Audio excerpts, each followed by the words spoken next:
Hey guys, welcome back to the channel, and in today's episode we're here at VW checking out their Touareg, their big boy SUV. So we've got Ollie over here. We're going to do some tests, tell you some facts today. So what we're going to do, Ollie? Well, we have driven the pre-facelift Black Edition Touareg and I really liked it, and so it's going to be interesting to see what this one is like on the UK roads, and we'll give you an honest opinion of that. And on top of that, this car's actually got quite a lot of cool features, and it shares its platform with some really lovely expensive cars. Lamborghini Urus, Bentley Bentayga. Anyway, this car has got something that no other car has got. I'm going to show you exactly what it is in this episode today. Just to let you guys know, we release an episode every single Friday. Next week, we check out the VW ID4 GTX. So make sure you hit that subscribe button so you don't miss an episode. The name Touareg is a tribute to an ancient legacy.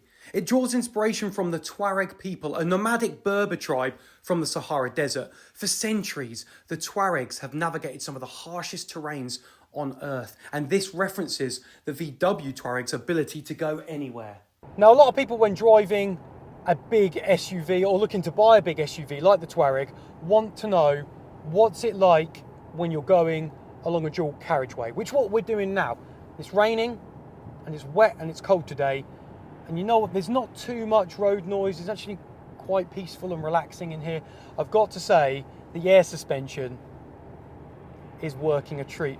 I on purpose hit a couple of potholes just to kind of feel what it was like, and they're just gentle thuds, which is what you expect with air suspension. But I do think the Touareg will be a great family wagon for those doing long journeys because it's so comfortable and it is pretty peaceful and quiet. Okay, we are in sport mode on a B road with the Touareg to see what the body roll is like. It's pretty quick, you know, it can shift. 282 brake horsepower with this 3.6. 3 litre V6. I've got a big corner up here and I want to see what the body roll is going to be like, because so far it's been pretty contained. Come around here and it's holding on, it's good grip. And this Touareg has got active stabilizers on it on the front and rear axle, which is electromechanical, and what that does, it just helps reduce that body lean, allowing for more effective cornering, but also to help reduce understeer so it doesn't push out so much weight onto that far right wheel on the outside of the wheel. So what you notice is it just allows the car to just feel a little bit more planted than other big SUVs, and you definitely feel that it's helping out with that body roll, and that's what you want in a big SUV. You don't want to be shaking all over the place. Again, quite a big corner there, and the roll's contained. Okay, so let's check out the exterior of this car, because it's got a few people divided, me included, because I actually preferred the old one. But let's have a look. Start at the front. What's changed? What have we got? We have got brand new LED matrix lights. VW say there's 19,000 LEDs in each headlamp, and that allows making a light carpet. That is some brilliant marketing spiel, that, and it makes a light carpet. So there we've got new revised bumpers as well. The matrix lights are supposed to work incredible. They look good, but do you like the front end of this car? Do you know what, when I find this is a little bit harsh. You know how the light finishes here, it's just like a vertical line. I think there could have been a little bit more sculpting. I do like it, especially in the Black Edition. However, I do feel this has just kind of gone. Yeah, I feel like this is off their like pickup or something. I don't really like this big black middle bit. I'm not sure about that. You'll have to let us know what you think about that in the comments. This is a 3 litre V6 diesel. My point, right? We don't have the illuminated badge here, but the biggest, probably the coolest thing on the facelift is that they have included it in the back. So this lights up and you've got a light bar across here. Black Touareg or Touareg, whatever you want to call it, or Touareg writing there, because it's the Black Edition. And I think the new light design works really well, and that, I've seen a few of these with the illuminated badge, looks really cool. Anyway, moving on to these wheels. What do you think about these wheels? I'm not a massive fan of them. I feel like they belong on like the ID4 or something like that. I feel like they're like, yeah, exactly that, electric vehicle insert wheels. Yeah, they're not very premium. These are plastic. Yeah, let us know if you like the wheels. Definitely. I think the back of this car is probably its best angle, so you'll have to let us know what you think about that down below. Those lights look really cool. Also, come in, let's talk to him about this. So this is unlocked at the moment. you might go, oh, hang on a minute, I've got a Touareg loan. I'm at the petrol station, the vehicle's unlocked, it's got a sweet spot. You have to literally hit it right there. On its little... And even then... It's got a G-spot. So there you go. So it's just... There's your AdBlue bit there. So there you go, you just... It's a little bit of a... It's a difficult one. You need to make sure you hit it in the right space, because if you don't, as shown, it don't come out. Let's talk about the boot space with the Touareg then. We've got 810 litres of boot space. If you get the plug-in hybrid one, then that goes down to 665 litres because of the battery. But you've got a few options here, a few little cubby hole space. Look at that, knock all those seats down, get more space. And over here, because it's air suspension, you can actually lower the back of the car, which will help you put in your shopping, or you could, you know, sort out the tow bar system. So it's got an added option of a tow bar. Let's have a look at it. Pop out for me. Was that me, or did that take a long time? So there you go, there, it's out now. You can lower the car down with the suspension, sort your towing out. So it's pretty handy. Underneath here, bit more space. This one's got all the extras. You've got a tyre under there, a spare wheel, and that will probably be about 300 quid. But let me know what you guys think about 810 litres of boot space. Now, as an added option, £810, you can get with a Touareg all-wheel drive steering, which means the rear axle turn the wheels in the opposite direction when you're doing speeds under 24 miles per hour, which helps you do a turn in the road a lot quicker because it minimises it by up to 1 metre, which is great.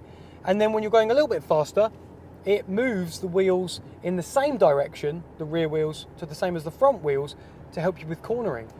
So for £810, you get all-wheel steering in this Touareg. I think it's pretty good. But would you spec it? What do you think? Let's talk about MPG then with the VW Touareg. I've got some data on my screen now. VW say you can get 34.4. It's a V6 3-litre diesel.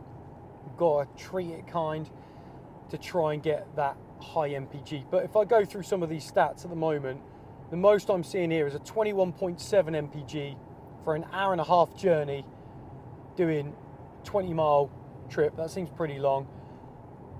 I don't think you're going to be able to get it too high with it being a big engine and a heavy car, but I think you are going to need to kind of drive it carefully. This isn't a car that you want to drive too fast anyway, although it can move, and we'll talk about that a little bit more when we do some B roads. But at the moment, it's definitely best in eco mode, cruising along, tickling away to try and get that MPG up. But at the moment, it doesn't look like it's doing that great. I mean, if I go onto this, since start 22.1, we're looking at 20.4 long term, and then 19.7 since refueling. But I do have 450 miles left in my tank. That's good to see. Let me know if you are a Touareg owner with a 3-litre V6 petrol. What MPG have you been getting? Let me know in the comments. Okay, so moving on to the interior of this car, because it is quite impressive. It does look quite premium. I'm going to turn you around so you can see what I'm talking about. So you are greeted with this big old display. Now, I'm not 100% sure on the, I don't know, the screens, because they look a bit shiny, reflective, not very contrasty. They look a bit flat to me.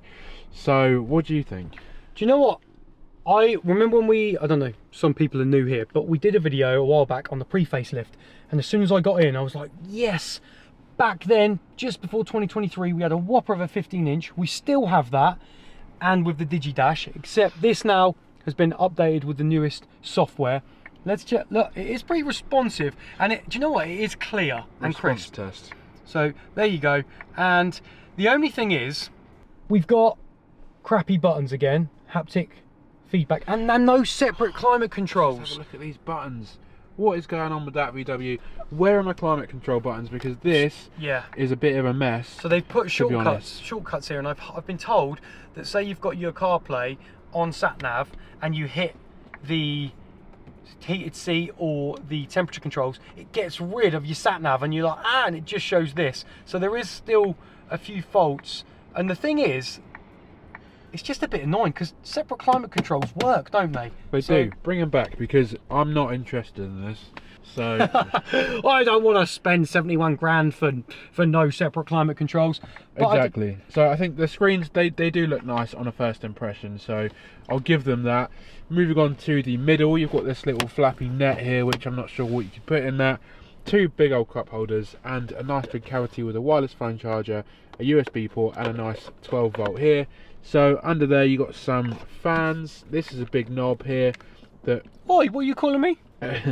wiggles around a bit, and you've got some physical buttons here, which is quite nice to see. Now you've got two Rotary dials. So this one is to the air suspension. So on the Black Edition and the R, you get air suspension standard, and on the Elegance, you don't. So this is pretty handy. This is just as soon as you start moving it, it will move the car up and down. So you've got your, that's for your load. So if you're loading the rear, you want it on that. So it's going to be, who doesn't like loading the rear? So putting stuff in your boot, that one. Then this one is the road. This one is off-road. Then you've got off-road. So you've got a few settings there, and then these are for your different drive modes. Yeah, which we can show them here. Look, if I press here and then press, there we go. There so we've got eco, comfort, normal, sport, individual, and off-road and snow. Like the screen's like moving as I push it. I think, look at your fingers. Did that? Like, do that again. That's I'm impressed. Look at the size of that. Your finger width is amazing. Get off my finger width. Down here you've got actually a fair bit of space. It's quite wide but not very deep. So isn't that how you like it? Two USBs there, which is good to know. Door bins, very nice and big as well. So you've got plenty of storage in there. Other than that, these materials, they're all just very standard, aren't they? They're not super premium, but I mean they're premium enough. Like this is like got some leather up here, some nice stitching, some leather down here, but at the end of the day it's not anything special, is it? I mean, for £71,000 it's quite a lot, isn't it? I mean, the Audi Q7 is around 66, BMW X5 is around 71 as well. Actually, this one is more than 71 because of the Black Edition. I'm talking about entry elegance. And then obviously 68k is the Mercedes GLA. No, it might be a little bit more. But anyway, you've got a few to look at. So why would you take this on its interior over anything else? You would like to see a little bit more, maybe a little bit of suede or Alcantara, just littered about. At the start of the episode, I said this car's got something that no other car has got. Actually, the Bentley Bentayga has it as well. So cool cars share this platform, don't they? But the Bentayga and the Touareg both have this multiple sun visors. Now look at that. Why isn't this in more luxury cars? When you're driving along and it's a sunny day, probably not in England, you've got this sun visor that can just whip out, go here. And you know what, it's not in just this one, it's in the passenger one as well. So I know it's a bit of a minor feature, but I don't hear many people talk about it. And you can always say, or brag to your mates, my Touareg has got something that the Bentley Bentayga has got. Not lovely materials inside, but two sun visors. The two sun visors. Wow. What do you think of that? Yeah, what do you think of that? Okay, now in the Touareg Black Edition and the R, you get what VW called area view, which is 4 cameras situated around the vehicle, pretty much like a 360 camera. So let's have a look at it now. So this is just out the back. Have a look at the quality. Then you've got this, if you're towing, this extra little bit of visual display so you can line it up. Then there you go, that's your normal, what you expect. Front and rear parking sensors is what you want. And then the 3D. So there we go. Let's have a look. So push this here. I'm a bit annoyed that's not lit up with it on the facelift. But what do you guys think? I'm a bit annoyed I can't go up higher a bit. But there we go. So that's called the area view. You'll have to let me know what you think of the quality. I think it's pretty good. I think it's going to work. Okay, I've got Adam with me in the back of this Touareg. I want to know about what it's like and comfort levels. Adam, talk to me. Okay, just to give you an idea of what it's like being a back seat passenger in this car, there's a lovely sunroof in this specific one, which is quite nice to see. Visibility wise, it's really nice out the windows. You've got plenty of big windows to look at, so that is good. The ambient lighting here is also quite nice. That looks good. Knee room, we're looking at a fair amount of knee room. I wouldn't say it's loads. I would say there is definitely bigger competitors out there that have got more knee room. Headroom's really good though. I feel if you're tall, you're not going to have an issue in this car. The actual seats are very soft, nice leather as well, and with them reclined, it's a lot more comfortable. than the standard position. So I'd say that the ride is pretty good. In the middle, you've got heated seats as well as your own climate controls to play around with. So that is really nice to see. And these nettings, which I'm not a massive fan of. Door bins, you've got a bit of storage down there, but that's not very interesting. In the middle, 2 cup holders and some nice leather. And you've got your Isofix either side, but not in the middle. So that just gives you an idea of what it's like in the back. Now we're on some B roads in the Touareg, and I've got to tell you, it's so comfortable still. It soaks up those lumps and bumps that you hit on the UK roads. We've got a nice big left turn here, and you know what? The body roll is somewhat contained. I mean, it's still a pretty big car, and I've got a massive lorry in front of me, so I can't get too far ahead. But oh, here we go. This is a bit of a gap. Do you know what? That's when you feel the size of this car. Just had to go through a little bridge there, and the car thankfully stopped because I was going a little bit, had a bit of momentum, and it was my right of way, and he stopped, and it was just pretty narrow. So you do have to watch your placement on the road in this Touareg if you're doing the B roads. But again, it's really comfortable, really quiet. You've got these tiny little pathetic paddles. I don't even know if you'd ever use them. It's a really good car. It's very comfortable. The air suspension, you can't fault it. You can go off-road with it as well. However, we don't have enough time for that today. And the body roll isn't that bad because of VW engineers putting in those active stabilizers. And I think the interior's great. You could argue, yeah, I want more premium materials, but then, you know, you've got to pay more money for that.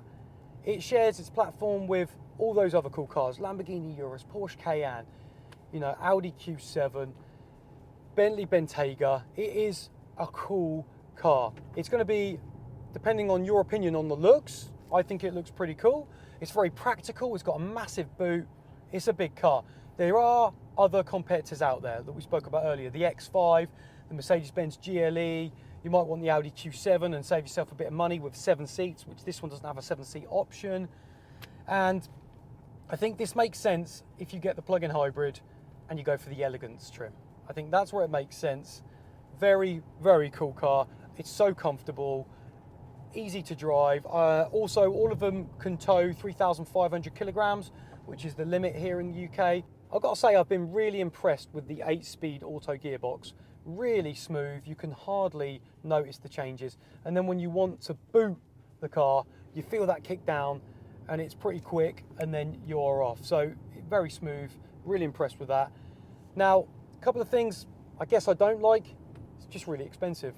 It's such an expensive car, and I think, you know, you could argue there are better looking competitors out there, but then that's subjective, isn't it, to the other competition.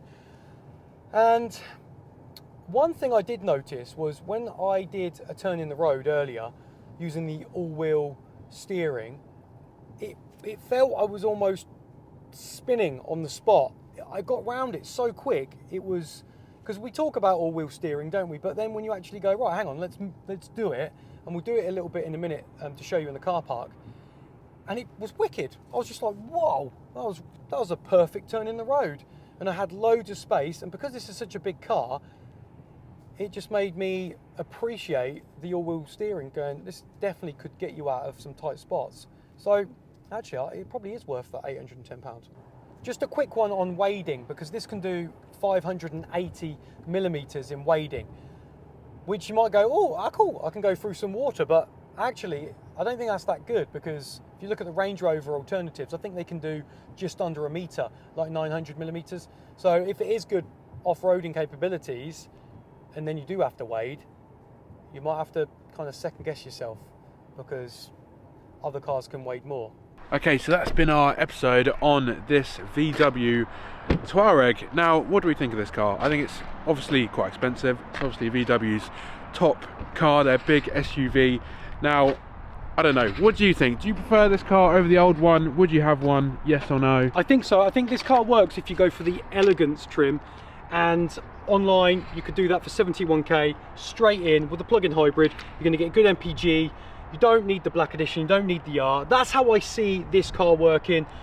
It's got loads of cool features, it drives really well, and you've got good space as well, so it is practical. There are other competitors out there that we spoke about, but let me know what you would have in the comments over this Touareg. If you like the episode, throw us a like, get a sub to Car Chat TV, and we will see you on the next one. If you've made it this far, thank you ever so much for watching. I've just popped up 2 more videos on your screen that you also may like. If you do watch one, let me know what you think.